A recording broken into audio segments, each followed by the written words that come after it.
he is. Have a look at that smile, will you? Look at the smile on this young kid.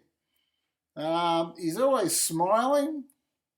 Not always, but most of the time. He looks serious when he's playing chess. But that's Praggnanandahh when he was a little boy. There he is, little Prag. I'll move it across. There he is, little Prag. That was him when he was a little kid, eh? Just finding his way through the chess pieces. Young Praggnanandahh. And what else? We're going to have, let me go up here.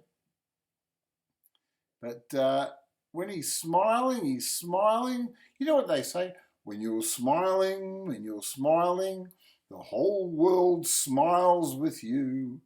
When you're laughing, There we go. And there he is. Look at this. Look at Mum. She's so happy. Can you see that photo? There she is. Look at his mum. There's little Praggnanandahh. And there's his lovely mother. Eh? Right? So proud of him. There's his family with little Praggnanandahh. Hold on a second. We'll just show you that one. There you go. I'm so happy for the young man. That's a good... where is it? We've got there. This is the photo I wanted to show you. Yeah, there you go. What a lovely family photo there. That must be his sister. I bet you she's a good chess player too. Huh? So there he is. There's a young Praggnanandahh. But he's one of my favourite players, mainly because he's adding so much excitement to the game. You know, like he's the new Viswanathan. He's obviously a child prodigy, a child genius. And it's just wonderful to see the young man do well. Anyway, we'll just get back to the chess.com game. Okay, so I'm just going to make sure I've got the board so you can see the board. So we're playing Prag against Caruana. And we're going to examine the endgame. I'm not going to use the engine to tell us the best moves. Knight to f3. We're going to work it out together, okay? This is your chess coaching session, right? Your chess coaching session. Okay. Knight c3. Now, the engine said they both played at 100% accuracy. How's that? Bishop c4 was played, and now bishop c5. Okay, so what we've got is we've got a very symmetrical type of position. Both players have developed a knight on the king side. One more knight move for Praggnanandahh, and then he can castle. c3, knight to f6. Now black is prepared to castle. And now d3. This is a very important move, this d3 position here. I keep referring to this because I noticed that the Super Grandmasters love this position as white. Okay. So, when the Super Grandmasters love this position as white, you've got to really know what you're doing as black to be able to counter it. a6 was played. This is to give the bishop a little bolt hole, a little square to run away to. Right? Bishop g5 was played. Now Prag hits that bishop straight away. He doesn't muck around. He hits that bishop. And he says, I want you to tell me which way you're going to go. So Caruana, Fabio plays bishop h4. Now d6 is played. Notice that black's got pieces on black squares here. Right? All these pieces on black squares. Okay. So, and white's trying to control these white ones here. Square control is a big thing in chess. Never let it be underestimated. If someone dominates you on the white squares on the board, they can crush you. You've got to be all on the black squares. Knight b file to d2. Just developing his position. He's now connected his castle and his queen. So he can get ready to bring his major pieces in there. Fabi can get his major pieces working. Bishop A7 was played. It's a consolidation move.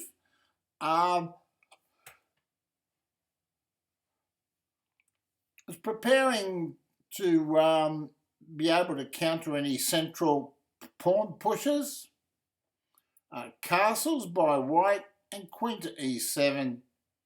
I often play this position myself. I play the same type of game.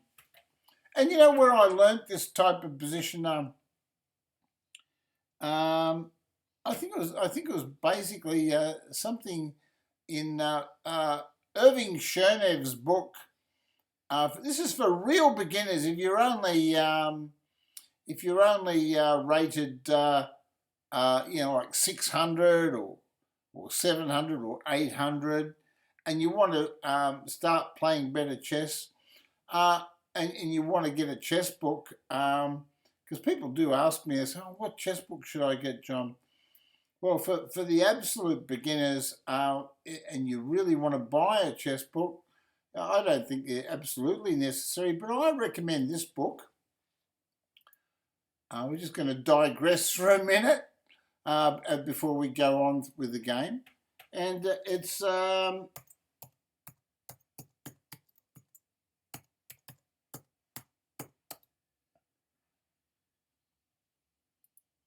Right, so this is one of the most logical chess move by move by Irving Chernev.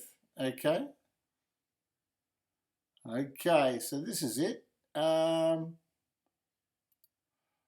so this is the book that I recommend for absolute beginners if they really want to buy a book.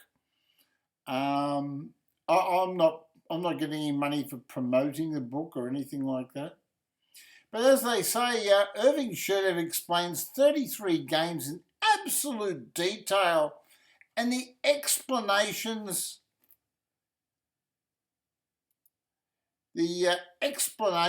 of all the moves of the master are easy to follow and show the reader where to place his pieces to make powerful telling combinations. So there you go, that's the book, Logical Chess Move by Irving Chernev. Search over 7 million books, and that's the book. Right, Logical Chess Move by Move. And someone's selling their old book for $21.49. So there's only 3 left, it says. But you can also go into chess books. You could probably go into eBay or something like that. They've probably got one on there too. There you go. But I just thought I'd show you that when we're talking about chess moves. One of the reasons why is because in the book Logical Chess Move by Move, one of the games that's illustrated is this setup with the queen on e7, pawn on h6, knight here, bishop here, d6 there, and just supporting this central square, okay? So, and it's explained very clearly the reasons behind it to try to get white to overreach their position, but not Fabi Caruana. He's too experienced for that, so that's why he's got this solid little setup, right? Anyway, as we go, we've got b4 was played, and now Fabi decides that he's going to try to expand a little bit on the queen side because he knows that Prague has nullified the king side, right? The king side's nullified. There's not much that white can do on the king side, right? Because player's been basically shut down with this Irving Chernev type system that was explained in the book. Bishop e6. e4, a4 was played, further expanding on the queen side. Now black's presented with some problems here. He chooses to castle, decides that his king is reasonably safe, and he's got some prospects. He's if you were playing the black pieces, you would be a bit concerned about the pawns moving forwards on your queen side. Rook to e1 was played. Now, this is an important move. Supports the central e-pawn, stops any breaks in the middle, right? Because obviously pawn takes pawn and this pawn would fall and that would be the end of your game. So you can't do anything irrational. Black played bishop takes c4, trying to eliminate some of the tension in the position. It does make it difficult for black. The position's very difficult. It's a real credit to Praggnanandahh, his depth of understanding in these types of positions, to go toe-to-toe with Fabio Caruana, who is one of the most well-prepared players as far as the openings are concerned in chess today. Knight takes, queen to e6. This is a good move. It defends the knight, right? Defends the knight, gets off the pin, so now the knight's not pinned to the queen anymore. And it also prevents d4, right? You can't play pawn here because you'll lose your knight. So queen to e6 performs a lot of functions. Do you know what other function it has? Well, I'll show you. The other function is it can prepare knight to h7 or knight to d7 with the idea, with the idea of a f5 breakthrough. Right now that the queen's no longer pinned, black can have a long-term idea of pawn there, if his opponent allows it. But Fabio doesn't muck around. He says, I've been preparing to expand on the queen side. So he pushes the pawn. Now, what Fabio's done in this position is he's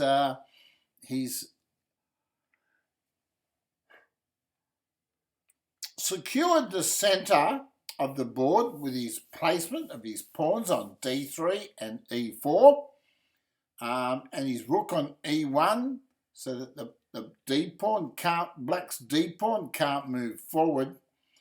And so now that he's secured the king side and the centre, it only leaves the queen side of the board for activity. And white's got the expansion there, the expansion. Sometimes in chess, piece expansion is very, very super critical. Knight e7 was played. At this stage, white's got an advantage. White's got a spatial advantage. Rook to b1 was played. It's a very simple move. And it just puts pressure on the position. Black played knight to d7. So he's trying to redirect his pieces.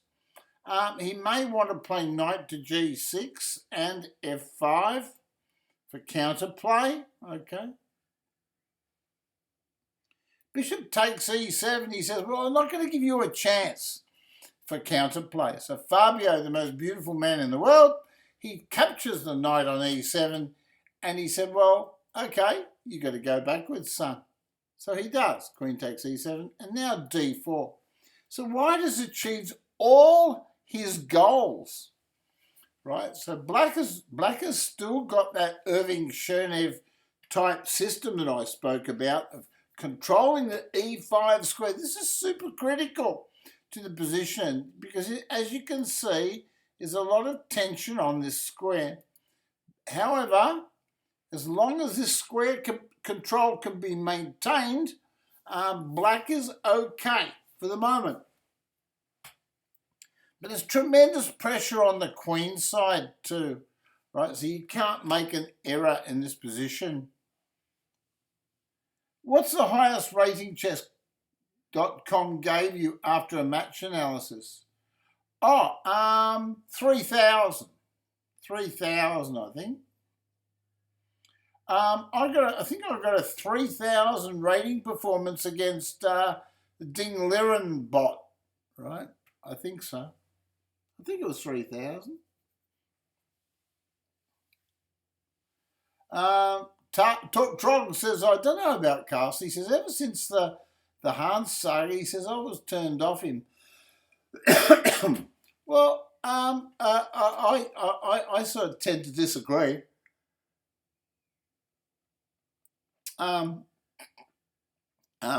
Magnus has shown that he's definitely the best player in the world. And I don't say that because I'm a chess.com streamer or anything like that. The results just speak for themselves. This is an awesome player. And in 10 years' time or 20 years' time, people look back and they will say Magnus Carlsen was in the same area of chess as Lennox Lewis was to boxing. That's right. And Lennox Lewis was probably one of the greatest boxers of all time. So now, and the best chess boxer would be the chess bra. The chess bra. And I'm not talking about Eric Hansen. I'm talking about Grandmaster Armand Hambleton. He's the best chess boxer. Anyway, when we had the World Chess Boxing Championships, I think we found out who the World Chess Boxing Champion was. Queen to E6 was played, so now he's back on this knight. Because White's putting tension on the pawn, Queen to D3 was played. Simple Queen centralising move for White, keeping the tension, the pressure on the centre of the board, and hoping that, like if the pawn was captured here,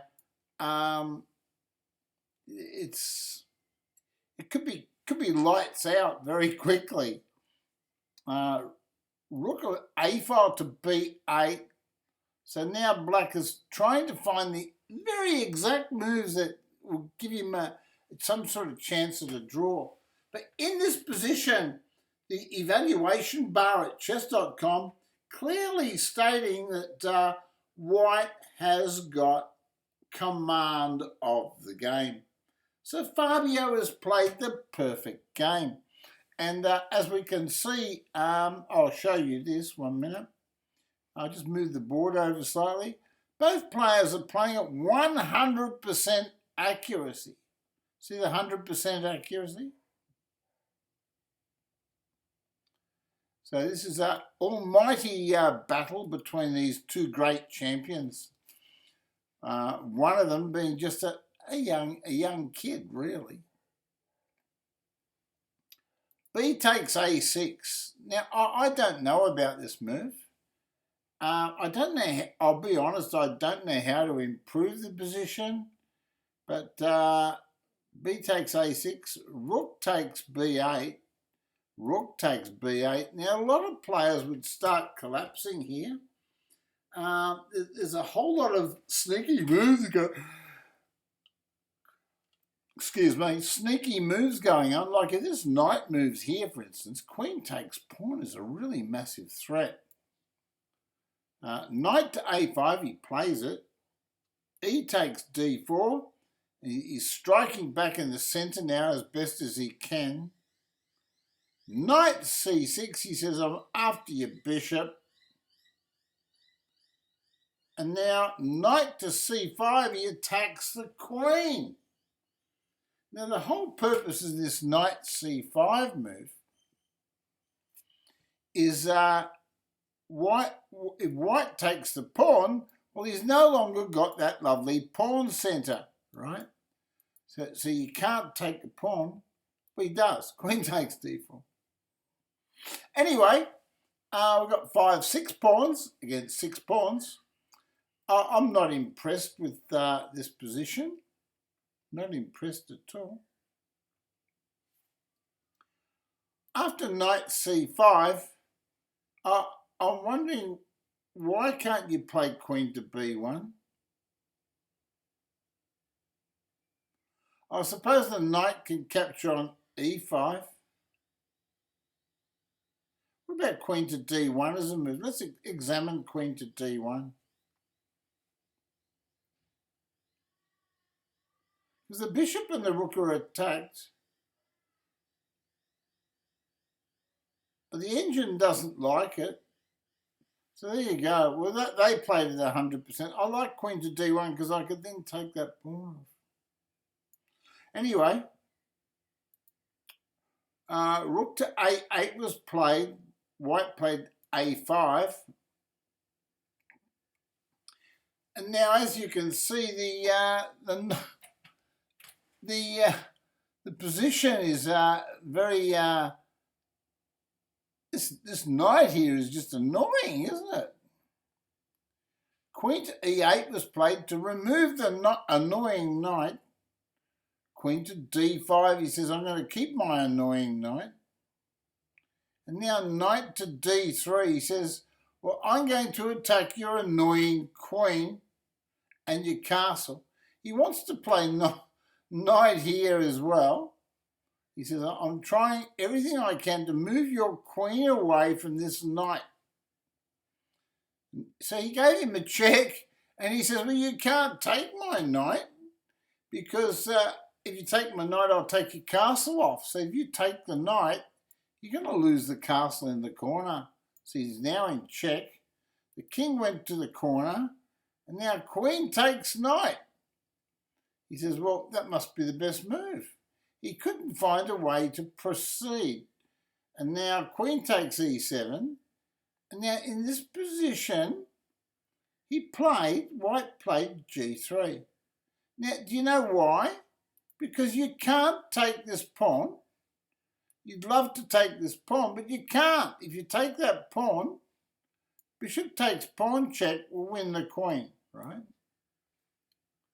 Okay. So he plays g3. His plan is to play king here, so there is no check, and then queen takes pawn.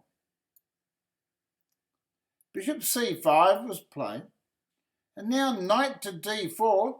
White starts to bring his knight back into the position, and White's still got a little bit of an advantage, very, very tiny.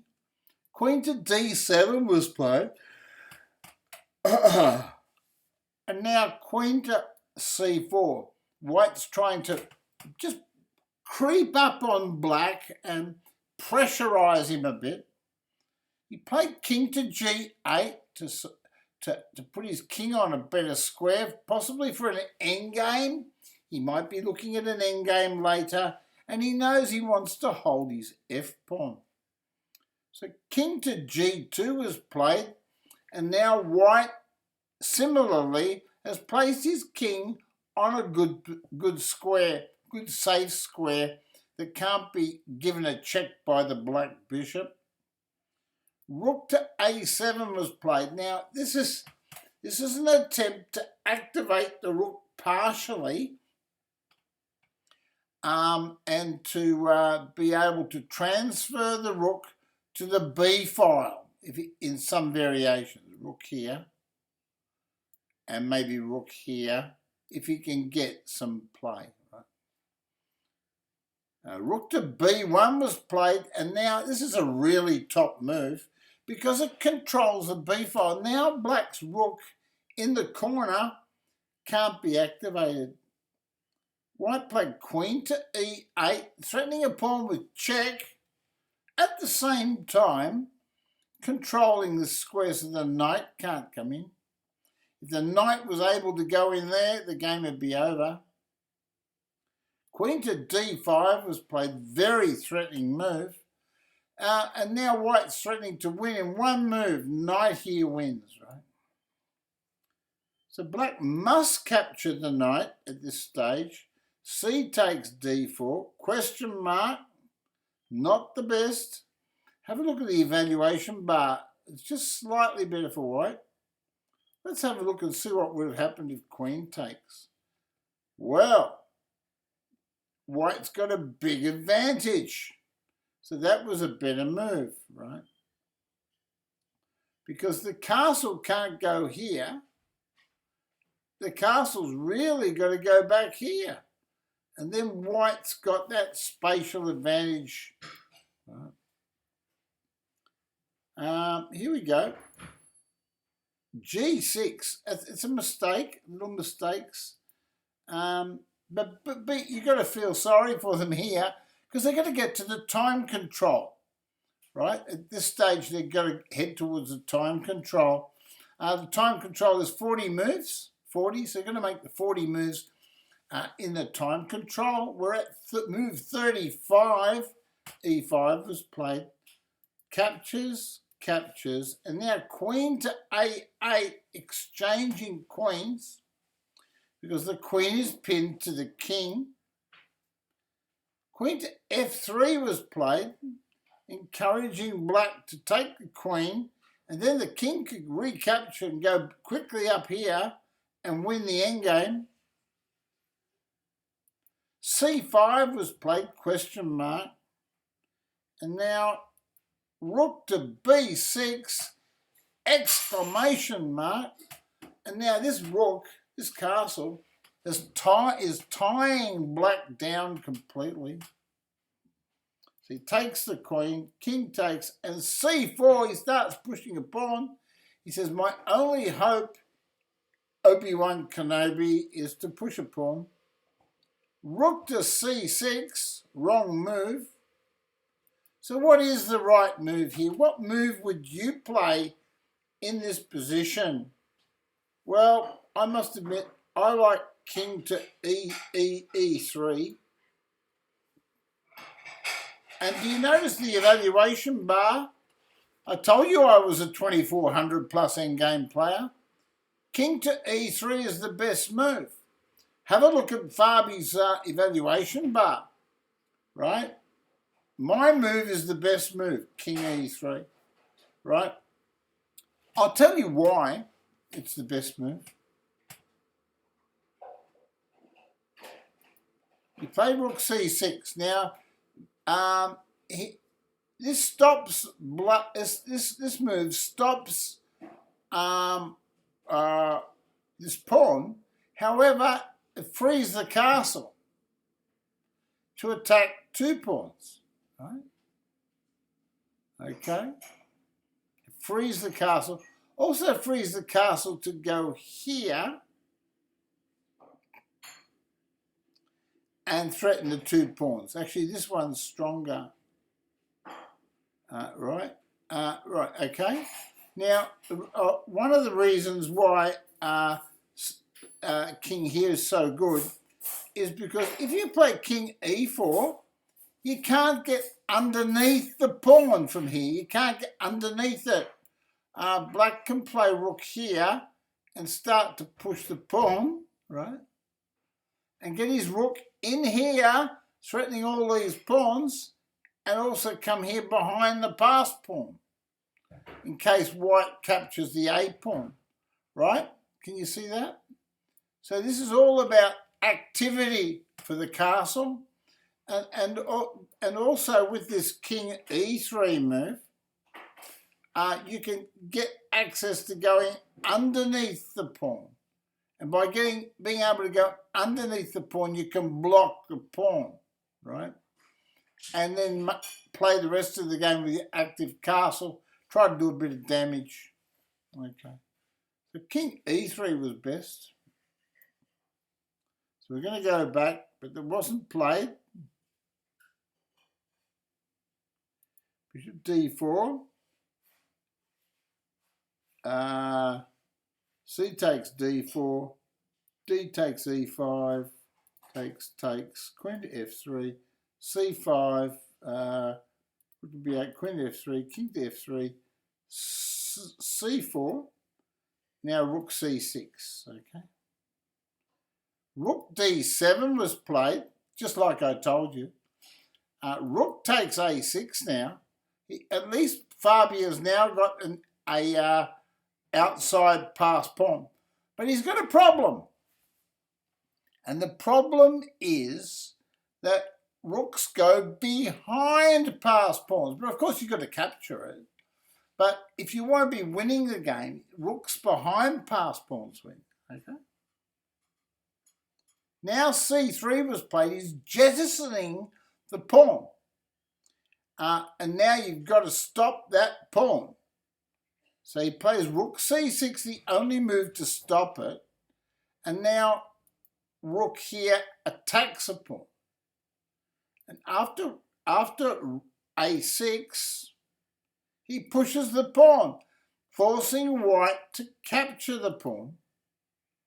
And now rook to a6. Now, this position here is a technical draw. But you've got to know what to do. And a lot of players could easily lose this position if you're just a beginner.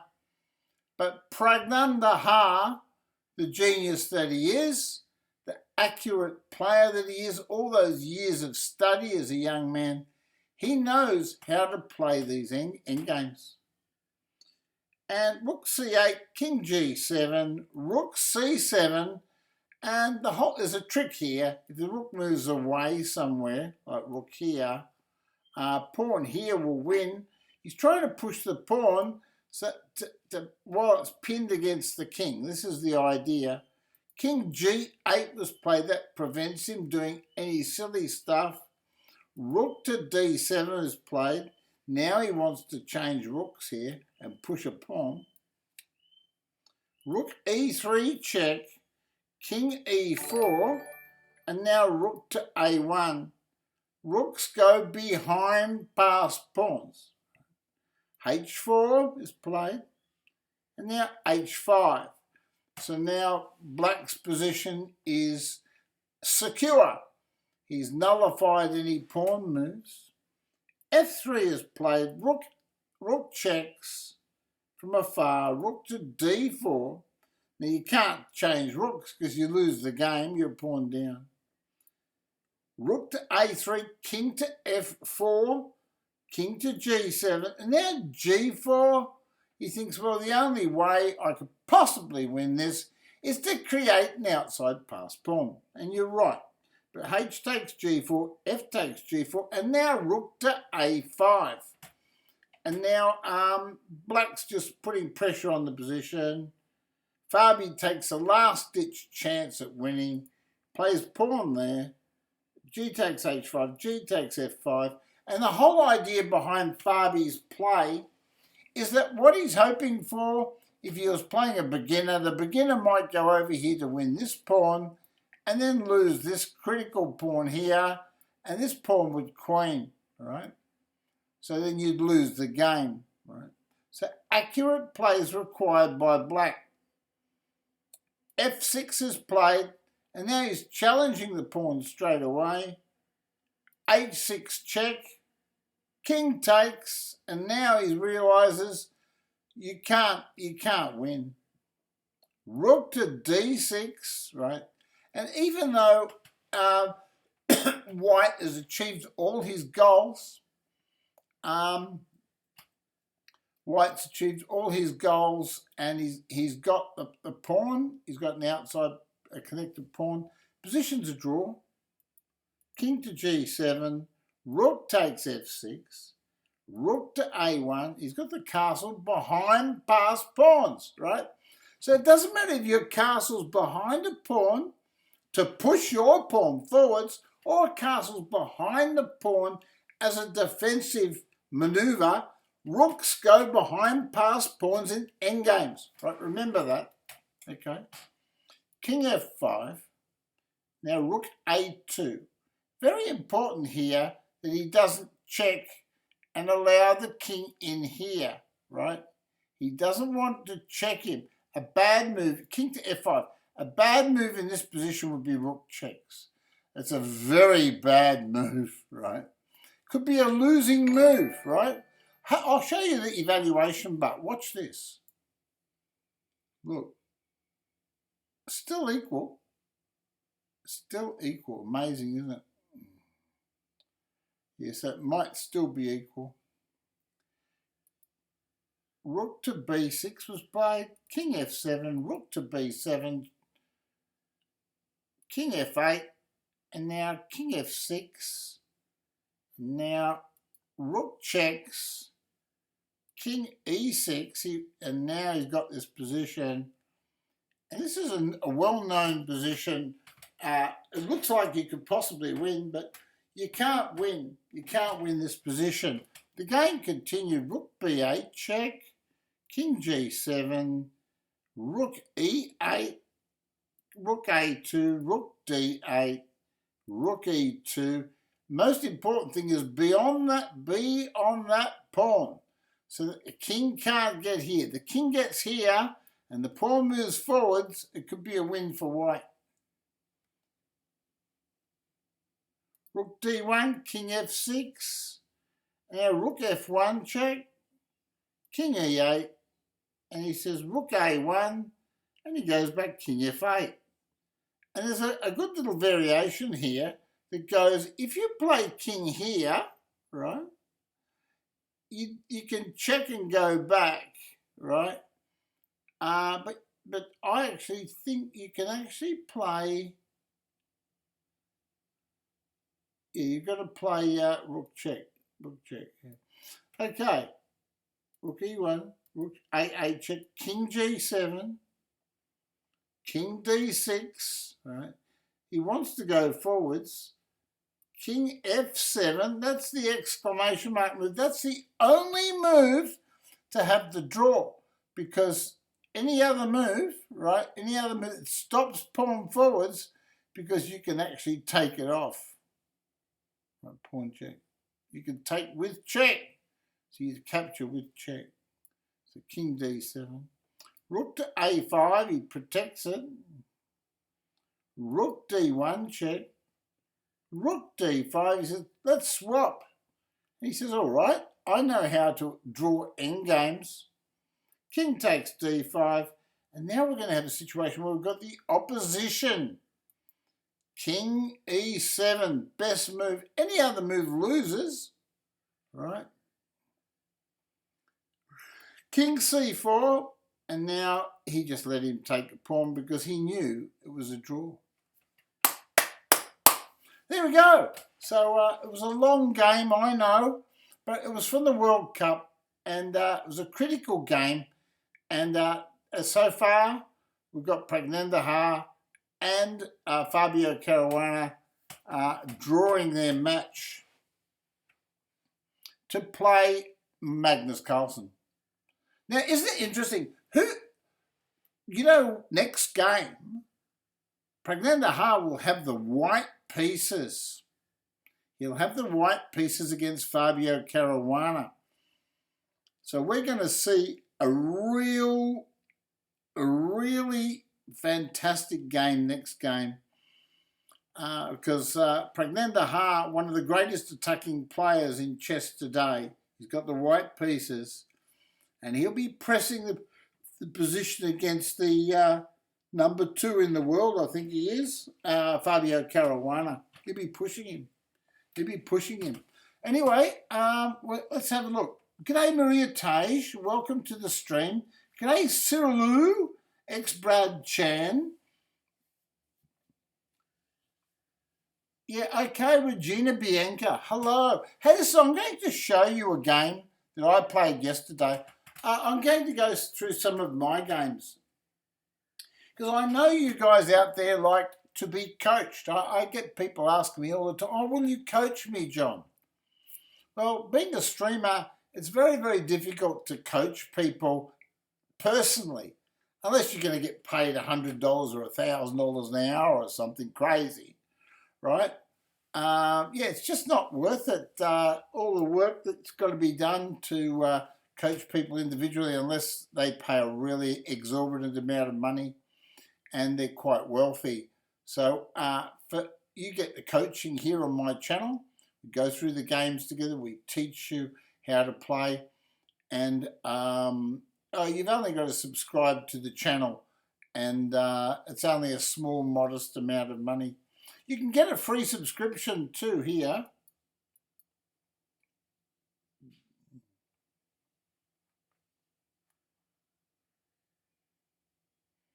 Oh, thank you, PYMB. He says, I think you should be one day an official chess.com or Chess24 Twitch channel commentator. Thank you for that. I appreciate your words. Yeah, when I'm not being silly, I can be quite serious, and I'm pretty good at analysis. Pretty good. So, yeah, I could do that. I'd love to be a chess.com commentator. I'd like to be there, up there with people like, who would I love to co-commentate with if I was commentating on chess.com? I would love to have the honour to be there with someone like Peter Svidler or Peter Liko. Peter Liko, he's pretty good too. He's got so much knowledge. I appreciate that. Grandmaster Hess is very good too. Hess of chess, right? He's very good. And yeah, so I'd like to certainly commentate with them. Or I noticed one person that has commentated on the chess.com channel. It's been Grandmaster Ali Reza Firouzja. Yeah, so I really admire Ali Reza as well. Here we go. I'm going to show you some of the games I played, but this is yesterday. I got my rating. My rating was very low. I'm going to show you. This is August 19. My rating was, where is it? August 19, my rating was 2162. I was hovering around, and I got down to 2125 against Teddy Spaghetti. He stole my rating points, Teddy Spaghetti. Anyway, I won a few games. I won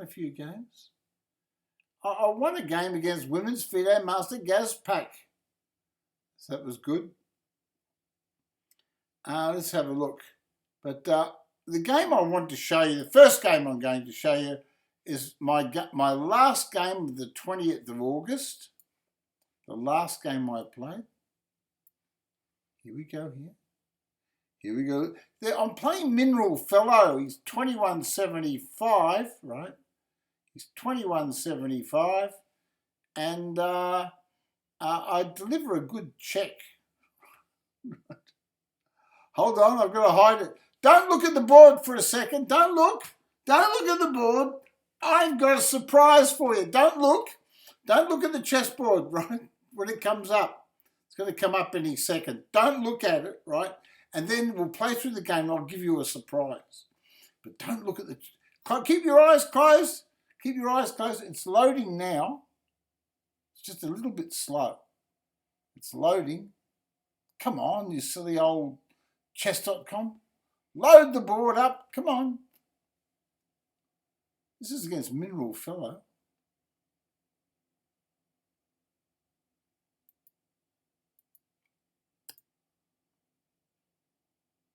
What happened?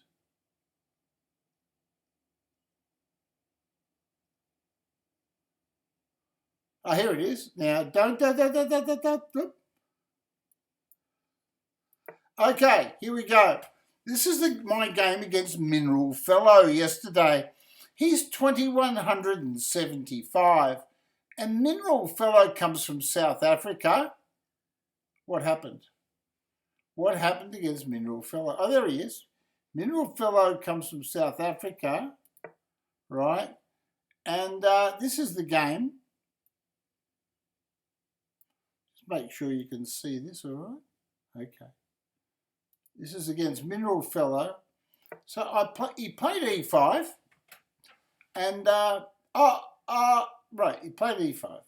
My rating performance for this game was pretty good. He played knight to f3. I played knight f3. He played d5. So he thought he'd be ambitious and try to attack the FIDE master. I'm going to ask Grandmaster Teddy for a minute. Grandmaster Teddy! Teddy! Yeah, you can come in, Ted. It's Grandmaster Teddy. Say good morning, Grandmaster Teddy. If you want to, you can flash your teddies. You can flash your teddies in the chat, right? Don't be frightened. Don't be frightened. You can flash your teddies in the chat, okay? There's no problem in flashing your teddies in the chat. Anyway, flash your teddies. Harrison Utes is flashing his teddy, right? Anyway, D5 was played, so he's being very ambitious, and he thought he'd be ambitious against the FIDE master. So I thought, well, I'm going to take his pawn off. There's a maxim that Bobby Fischer once said. He said, if they gambit pawns, take them off, right? But you've got to know how to defend properly.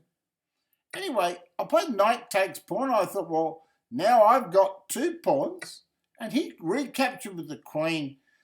So now he's got a dominant queen. He's got lots of early piece activity, but yes, he's a pawn down. So I just retreated my knight, and I thought, well, I'll just try to castle, play safe, keep my pawn, and win the endgame. So he played bishop c4, so I thought, well, I know what I'll do. I'll hit the bishop. I get a tempo, don't I? I develop this bishop, right? Develop this bishop, and I'm attacking this bishop. Now remember, my opponent is 2,175, so he's not a mug. He played bishop b6. He's still got piece activity. And now I played knight hits queen. Not the best move. The best move is c4. That's the best move. The engine says c4 is better. I analysed it. Knight c3. C3. He played queen to a5, and I thought the queen looks a bit misplaced there. I thought, gee, I'd love to trap that queen.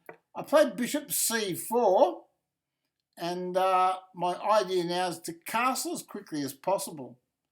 Right, so he castled, and I castled. He played bishop to g4, so I played d5. You know why I played that move? It's not the best move, certainly not the best move, but the reason why I played it is because he's attacking my pawn. He's threatening to take my knight and grab the pawn, right?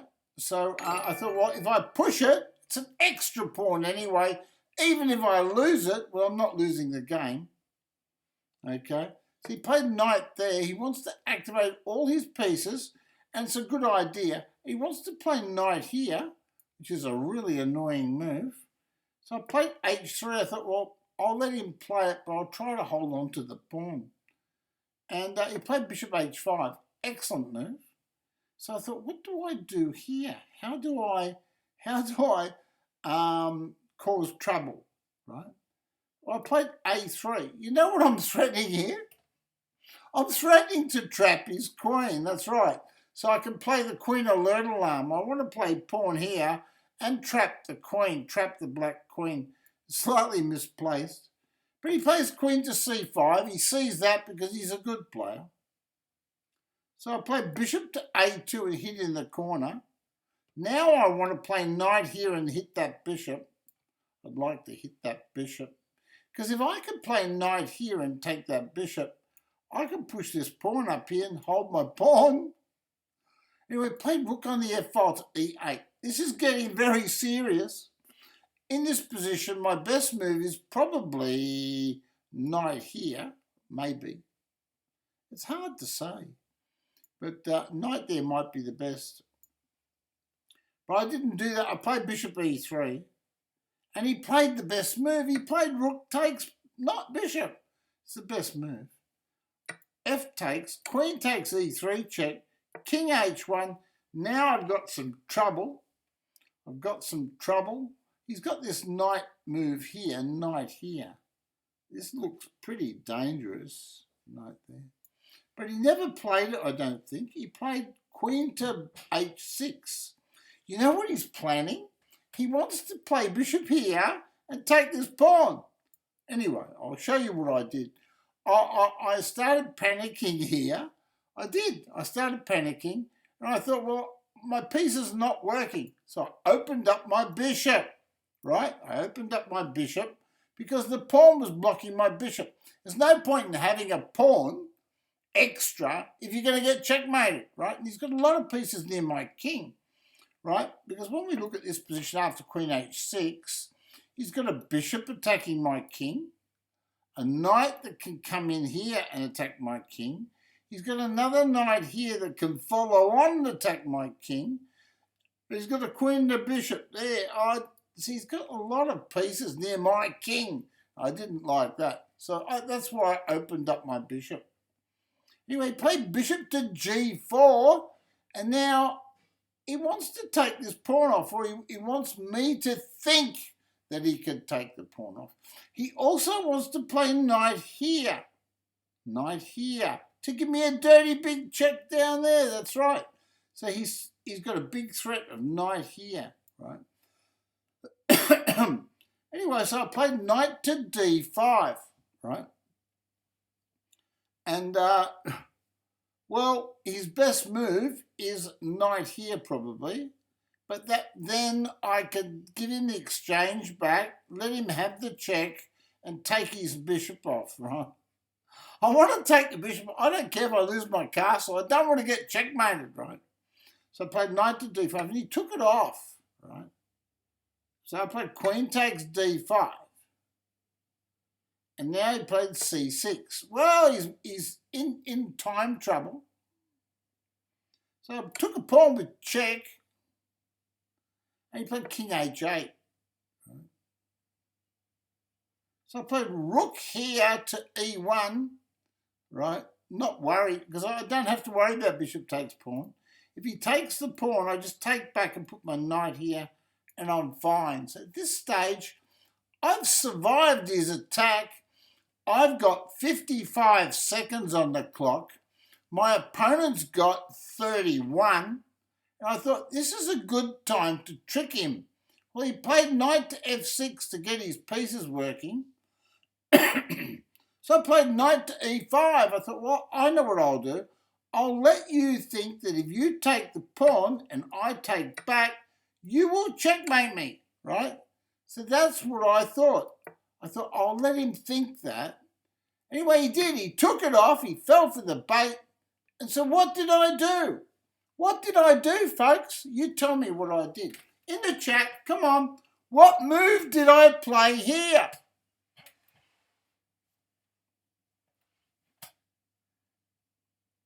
Ex-Brad Chan knows. He says, you got him. So what move did I play? Come on. Knight to g6. No, Golden the Pup, not knight to g6. Have another look, Golden the Pup. What move did I play in this position?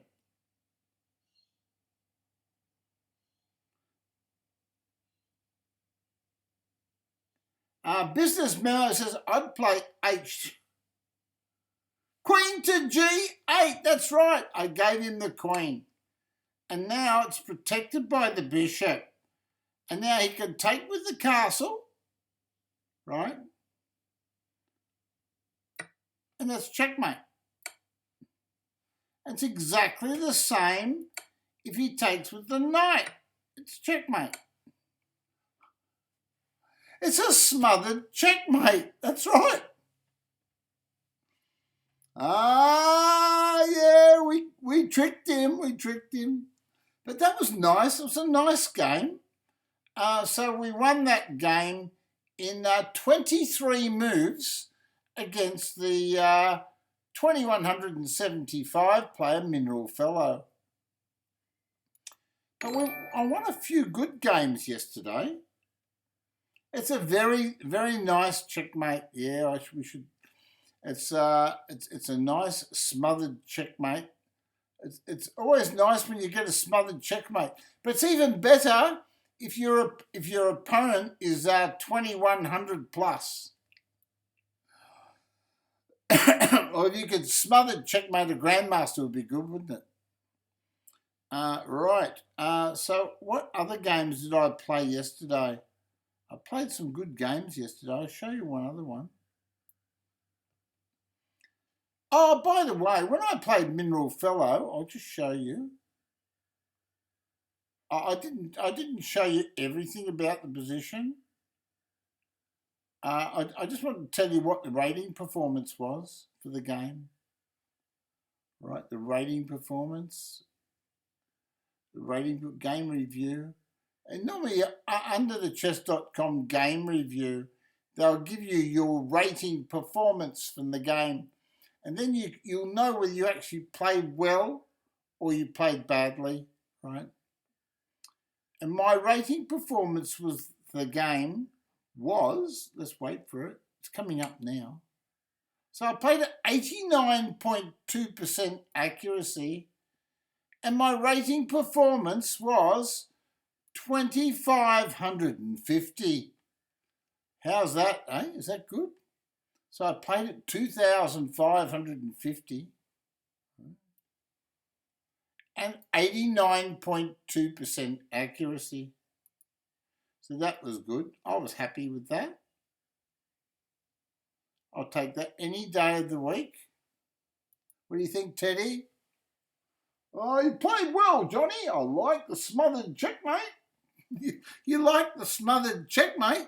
Oh, it's the best, Johnny. Smothered checkmate's fantastic. I played a few smothered checkmate games, Teddy, and I saved them in my chess.com library. There we go. So Grandmaster Teddy, he knows. He likes smothered checkmate.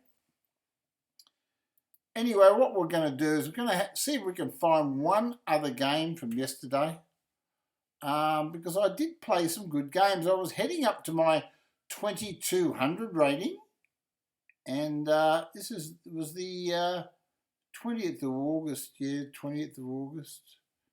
I didn't play that many games, but I did play well. See if I can see some positions. 20th of August, here we go.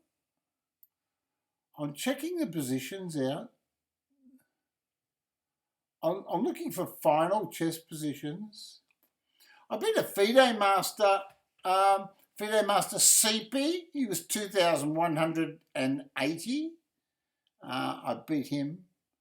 I got him on time in 39 moves. He beat me too. So he got me and I got him. But I got him more times than he got me. Oh, I tell you what, there's another game I play. I'll show you this one. This is against FIDE master Scipi, and he's from Hungary, right?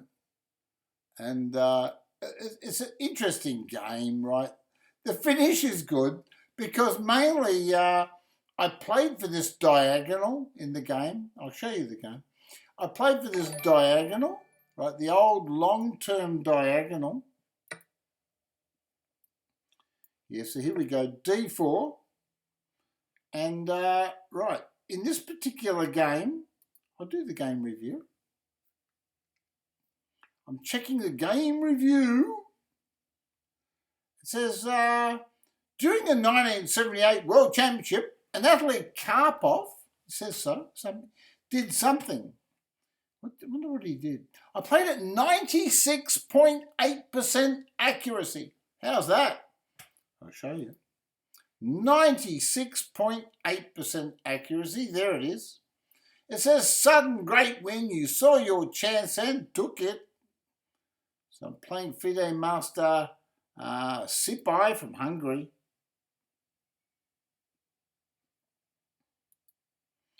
Okay, and someone asked me, they said, what's your highest rating performance, John? Well, it might have been 3,200. But do you know what my rating performance was for this game against the FIDE master? Have a guess. 2,950. That's right. My rating performance for this game against the FIDE master was 2,950. That was my rating performance. So I was very proud of that. And I'll show you the game. I played D4. And the reason why I chose d4 was I wanted a solid positional game against the FIDE master, because I'm fairly solid with d4, and I thought, well, that'll cause him some problems. He played knight to f6, book move, and I played knight to f3. I thought, oh, I might just try a fianchetto, kingside fianchetto Carlsen type system. He played d6, so I played g3, and he g6, and I fianchettoed, and so did he. So we've got an almost symmetrical position, almost. I castled. He played knight b-file to d7, and I played c4, the book move, just to get ready, prepare knight to c3. He played c5, and here I played knight to c3. Not as excellent move, but not the best, because I didn't get a star move for it. He took the pawn, and I recaptured with the knight. And it's a star move. That's the best move on the position. Castled, and I played b3. Star move, best move. He played a6. Not the best move, but it's a good move. It's actually one of the best moves. I played bishop to b2. My opponent played rook to b8. Now here there's a problem. It looks like he's preparing to push the pawn, but he can't, because knight here would attack the queen in the castle. So he's not really threatening anything. So I thought, that move doesn't look right. So how can I take advantage of it? Anyway, so I played rook to c1, best move. I played knight to e5, and I thought, hold on, this doesn't quite look right. So I played queen to d2, star move, best move. I've actually connected my castles, right? Remember, I'm playing at 2,950 rating performance, right? He played bishop d7. Now he's got this square covered. He's got that square covered, and he wants to play b5. So I played h3. Now, why did I play h3? I chose h3 because that's a square his knight can move to. And I know that if he pushes the pawn, his knight can't go back here, because my knight and my bishop control that square. So, well, guess what he played? He played b5. And I thought, well, hold on a minute. I played h3, so your knight's got nowhere to go. So what move do I play? f4, and now his knight's trapped. That's right. Anyway, he played knight takes pawn, which is a crazy move. So I just took his knight off, and he recaptured with the pawn, which is the best move. I played bishop to a1, because I want to prepare. I want to maintain this bishop. I want to keep this bishop in the game. He played knight to h5. He's going for cheap shots, right? He wants to take this pawn off. Yep. So we just defended it with the king. He played e5. It's the best move in the board. And now I've got some problems. I played knight there. Now, why did I play knight there? Well, he's got a bishop that attacks my king here, and he's trying to attack my f4 square. I hope to get some time to play this move, but I don't. He wants to counter-attack. The FIDE master wants to counter-attack me. So he plays bishop takes knight. I recapture with the bishop. And he played pawn takes pawn. Well, this position can get dangerous. Despite being an extra piece up, position can get very dangerous. So I've got to be a bit careful. And here I played this move, g4, not the best move. I imagine knight to d5 might be better. I'm not sure. Not 100% sure. But anyway, maybe I should play pawn takes pawn. I played pawn hits knight. I thought, well, I'll chase the knight away. And he played queen there. And I thought, hello, he wants to give me a check. And he says, oh, this is, yeah, because we're playing blitz chess after all. He's down to 1 minute and 19 seconds. So I think he's decided at this stage that he's going to attack at all costs. Right? And it's probably a wise decision. I might panic and make a mistake. But no, I took his knight off and I got a star move, best move. He checked me and I moved back in the corner, the only square. So he gets another check and I had to go there. And then he pushed a pawn. So he wants to really attack me. So I just took with the bishop. And then he gave me a check. Well, I put my bishop in. And then he went bishop there. He wants to give me another check. So now I play rook to f3, right? And as you can see, if he gives me a check, I just move away. So he went there instead, hoping that I'll make a mistake. He wants to give me a check here now and cause trouble. Anyway, I played rook hits queen. So now I've got cover from all his checks. Right? Anyway, it's in this position. 1 minute. Whoa, whoa, whoa, whoa, whoa, whoa, whoa, whoa, whoa. I've got to get back here. Rook to h3. What happened after rook to h3? Bishop to d4 check. Okay, so in this position, I just attacked his bishop, I believe. Attacked his bishop. I think that was it. Bishop d4 check. Attacked his bishop. Played e3. So now I'm attacking his queen and his bishop.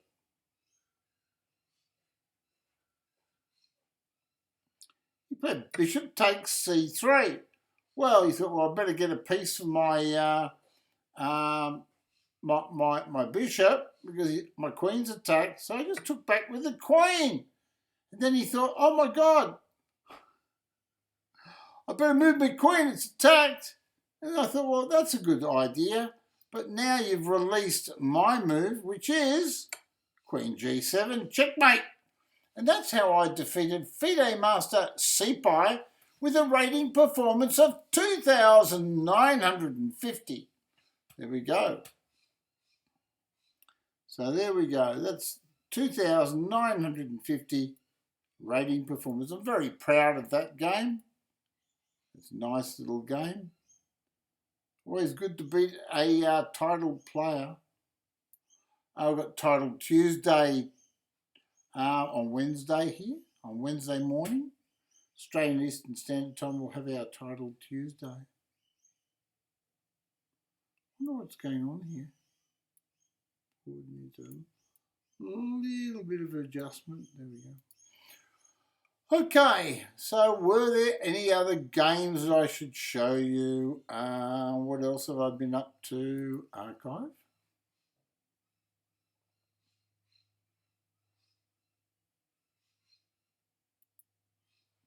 Okay, so we were looking at the 20th. These are my little blitz games from the 20th. I'm trying to find one. I lost a few games, but I won a few too.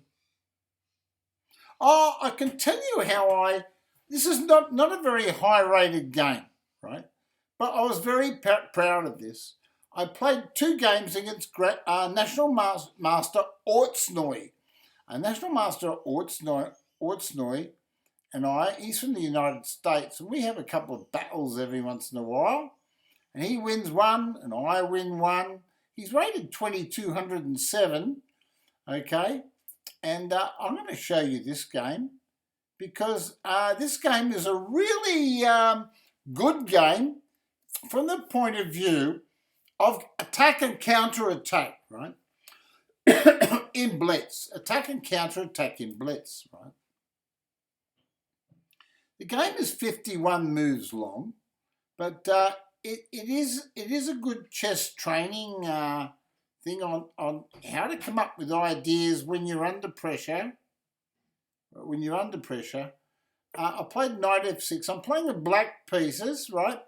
So old Ortsnoy, he's quite strong with the white pieces. He usually gets an advantage against me because his openings are a little bit better than mine, or better. c4, so I'll admit that his openings are better. Played c5, he played d5, and I played e5, just to confuse him, right? This is to confuse old Ortsnoy. Knight to c3 he played. He thought, well, I'll just do the standard thing, which is not bad because he got a great game. I played d6, and my idea is very simple. I just want to develop my pieces and get an active game, right? Get some play and try to outplay him in the middle game or the end game if I get one. Anyway, he played e4, or the middle end game. He played e4. I played bishop e7. I want to castle early. He played g3. It still takes him 2 moves to castle. So I've castled now. Now I've got a bit of time to come up with a plan. He played bishop e2 and bishop g2, sorry. I played rook e8. Not a great move. It's not a great move. He played knight f3, but I want to present him with problems. And I want to do unorthodox chess play.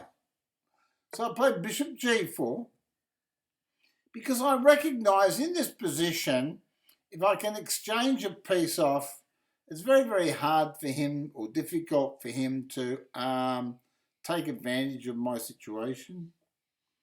He played h3, so I just took his knight off. And he took back with the queen and knight on the f file to d7. I went backwards. My position's a bit constricted. He's got space in the position because he's got these 2 pawns here, and this pawn's controlling these 2 squares. So white's got a great game, okay? My plan is to try to somehow play a6 and change off this bishop if I can. And then I will equalise the position. But he's too smart for that. He plays h4. He's not a beginner. He's a national master. And his h4 move is a great move. National master Ortsnoy, we applaud your move, h4. Knight to f8 was played. Now, this is not a great move, but it defends the king. And admittedly, the knight can't go here. If it goes here, it can't go here, it can't go there. So basically, it can't be a great move, right? But I'm just moving for the sake of moving's sake. I've got 2 minutes and 34 seconds. He played bishop h3. Excellent move. Puts his bishop on a great post controlling these white squares. So at this stage, he's outplaying me completely, right? So I'll put my hand up. He's outplaying me completely, right? So I played a6.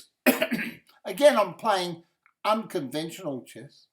He played bishop to d2. So he develops with conventional chess and he's winning, right? So I played knight b5 to d7. I thought, well, I've got to get a piece out. And he played a4. So his plan is to constrict me completely. I can't get the b5 move in on the queen side. I certainly can't do anything on the king side. So at this stage, he is crushing me, right? Okay. So I played a5. I thought I had a plan. I can't get anything working. So I thought, oh, I'll just play knight here, knight there, and stick a knight in there. And that was my plan. So I had a 1, 2, 3, 4 move plan just to improve a knight's position, right? So he played knight to b5, and though it doesn't do anything long term, it might threaten bishop here at one stage, so that if I take, he'll be on this pawn. Right? It's just something. So I played knight to b8. He played queen to g4. He's improved his queen position. He's now actually threatening bishop here. That's a real threat. It's a real tangible threat. So I've got to be careful. So I played king to h8. I thought, I know what I'll do. I just move my king away, right, to frustrate him a little bit, slow him up, you know. He castled. I don't think that was the right way to play. He's got the space. He's got everything else. Perhaps h4 might have been better. I'm not sure. But he castled. I played knight to a6, and he played rook on the a file to e1. Right. Again, he controls all the white squares. So I think I like the idea of king to g2. Put the king on a safe square. Play rook to h1 and try to do something with this h pawn, right? And maybe f4 break through at some stage. Anyway, he played rook here, still with the same sort of plan with f4. So I played knight to b4. I thought, well, I'll harass his pieces. I want to play knight here and knight there. That's my plan. So he played bishop c3. So I thought, well, at this stage, I know I'm losing. I'm being outplayed completely. So I thought, well, the only thing that I've got in my whole game on my going for me, excuse me, is the black squares. These are the only things I've got going. So I thought, I'll just attack his castle with the idea of going to d4. Because my knight's not doing anything on that square, right? That knight's not doing anything. So he played f4, and guess what? This is a great move. As soon as he played this move, I thought, oh no, I'm in trouble now, right? Because he's actually threatening to take the pawn and burst through with the castle down here and threaten to checkmate with his castle and queen on g7. And I'm thinking, that's the winning move of the game. I've been totally outplayed. I'm totally dead lost. I played that move and I thought, oh no, I'm lost now. Because pawn takes pawn wins. Right? And he did it. So I thought, I don't know what to do. So I just developed a knight. I thought, I'm in trouble here. He played e takes d6, and you would think, well, hold on, black's going to get killed in this great game, right? I'm going to get killed. So I played bishop to f6. That's right. I decided that I would try to fight back, right? I know that he can win the castle with knight here and take a castle off. But I thought to myself, no, I need to fight back. I can't just sit here and get butchered by National Master Ortsnoy. I've got 1 minute and 13 seconds on the clock, and I'm thinking, I've got to cause him some pain. He's caused me enough pain in this game. Any moves in this position actually win for him. Even a move like pawn here is crushing. Pawn here is crushing. Lots of moves are crushing. Queen here would be crushing. Queen there. Lots of moves are crushing. But he played knight c7. He took the bait. So then I thought, great, now I can hit his queen. At last, I've actually attacked something, right? This is desperation time, right? Desperation. So he played queen to d1. I thought, great. National Master Ortsnoy, you've moved backwards. And I thought, you go backwards, son. I'll come forwards, right? So I played queen to d6. I've eliminated the dangerous d pawn. Okay, so I've lost my castle. He played knight to a8. Don't forget about this morning. Yeah, no. Rook takes a8. Played king to g2. And I played b6 just to fortify the black squares. Because I decided that I must play on the black squares to have any semblance of a chance. Now, the pieces are equal as far as, well, I'm exchanged down, but apart from being exchanged down, he's winning. He's still winning, But he played b3. He's playing a bit conservative now.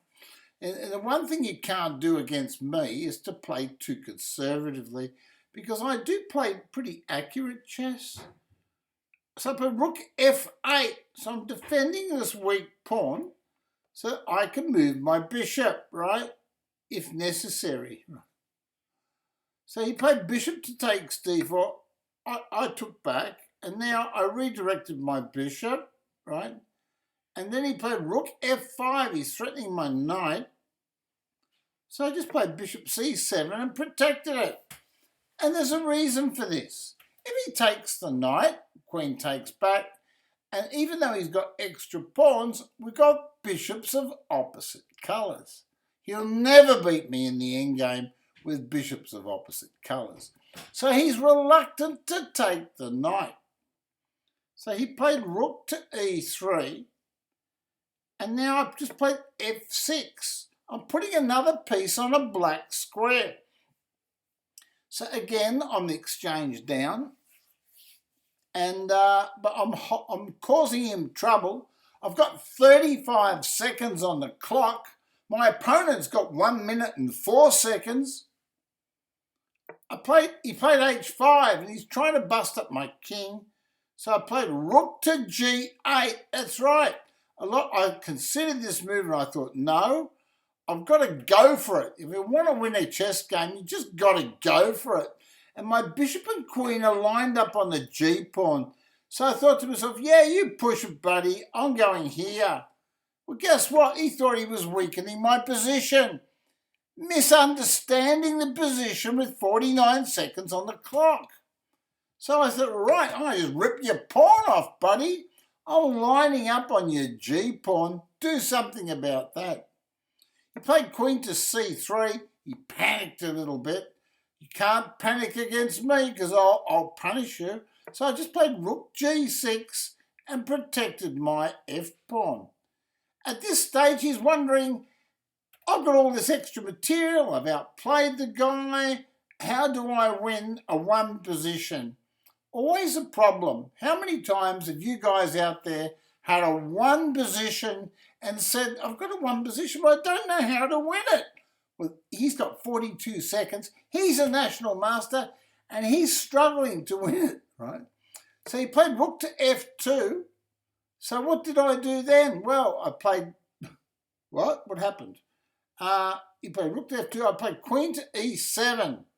I thought to myself, I'll redirect my pieces. He played bishop f5. I played rook g5. He played bishop e6. And so I thought, well, I'll play king to g7. I'll fortify my f6 pawn. Make sure he can't attack on this square. He played rook to f4. So I thought, I know what I'll do. I'll play bishop to d6. I'm tightening my grip on the black squares. He played queen to e1. He wasn't sure. I played knight g6. I attacked his rook. So now he blunders. He plays rook to f5. So what do? I give him a check. That's right.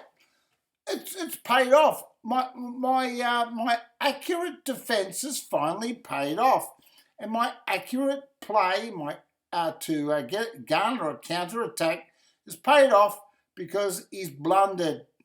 They always say, Magnus Carlsen used to say, if you play, and I'll repeat this. He said, if you play about 9 or 10 best moves in a row, it's amazing how many times your opponent can't take the pressure and he cracks and he blunders back.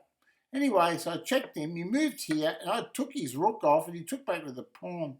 Now, in this position, one would think white's better, sort of, right? Sort of. I played queen to c7, right?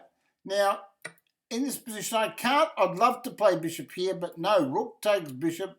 It's too strong, right? So, I played queen c7 to prepare the move, right? Still have to be very, very careful. I played rook to f3. I played bishop e5. Now we've got to start trying to improve the position. He played queen to e3. And I thought, well, I'll play h5 just to give myself another little square, and I might be able to get this move in at some stage. He played queen to e4, so I played queen c5. I've got everything covered. He doesn't seem to be doing too much, and I want to penetrate down here and checkmate him. Right, so d6, he's got 12.6 seconds on the clock. I've got 14. He played queen. I played queen takes d6. He gave me a check. He's getting desperate. He wants to get to my king. I played king h6. My king is in a fortress. He cannot attack me. He played queen to c8. He's still not threatening anything. Even if he checks me here, I can put the rook in, right? So I knew that. So I played rook to g7 and said, ha, ha, ha, you can't even check me because look, even if you, what can you do? What can you do? Anyway, he looked at the position. He didn't know what to do. He has to move. 11.7 seconds left. He played bishop d5. I played queen to a3, and he thought, where are you going? Queen to a3. Well, I'm going for a little walk in the park. My king is protected. My aim is to do a little bit of circling the wagons like the Indians used to do in the old American Wild West. And he played queen there, and he thought, all right, I'll get closer to your king. And then I played queen to a1. I'm circling the wagons. I'm actually threatening a checkmate. Look at this. He played rook e3, so I played queen checks. That's right. Not the check he expected. Okay, and now he lost on time. However, do you know that in this position, his game is lost? That's right. I've outplayed my opponent completely. He's totally lost. If he plays king here, plays king there, it's rook checkmate, right? If he plays king here, the only other move, I can play pawn here, attacking the pawn, threatening pawn, takes pawn, checkmate, right? If he tries to take the defending piece, the bishop, it's still checkmate, right? He can't stop checkmate, right? And also there's another move, h4 is a killer, but in this position here, after queen f1 check and king here forced, there is also queen here, right? Check. What? Yeah, queen f1 check, doesn't matter. Rook to e3, queen f1 check. Yeah, and now after king here, there's also queen checks, right? And I could take his castle off as well. So it doesn't matter what he does, he doesn't get a check. And my queen and bishop have done a marvellous job of countering his play, nullifying his bishop, which is on white pawns, and putting my king on a good safe square in my little fortress and punishing him, allowing his queen to come in here and do nothing, whereas when my queen went into its tour of duty, here, circling the wagons, we were actually moving on to his naked king, and so he died. And that was the end of National Master Ortsnoy. Okay, I'll show you his profile on chess.com. His name is Eduardo Ortiz. He's a very good sport. And our game results are, looks like 27 won 31. Someone's won 31 games. I don't know who it is. Oh, I'm in front. Oh, there you go, I'll show you. I'm actually in front in the match. I'll show you.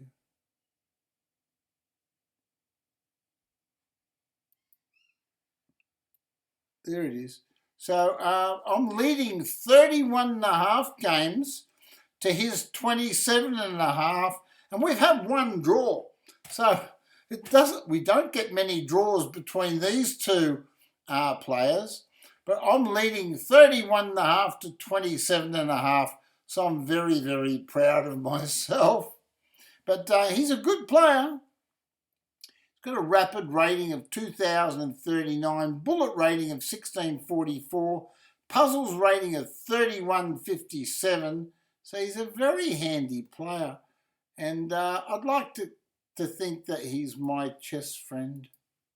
I love playing him. I've got to take my wife out. I will stream again later, right, to this evening maybe.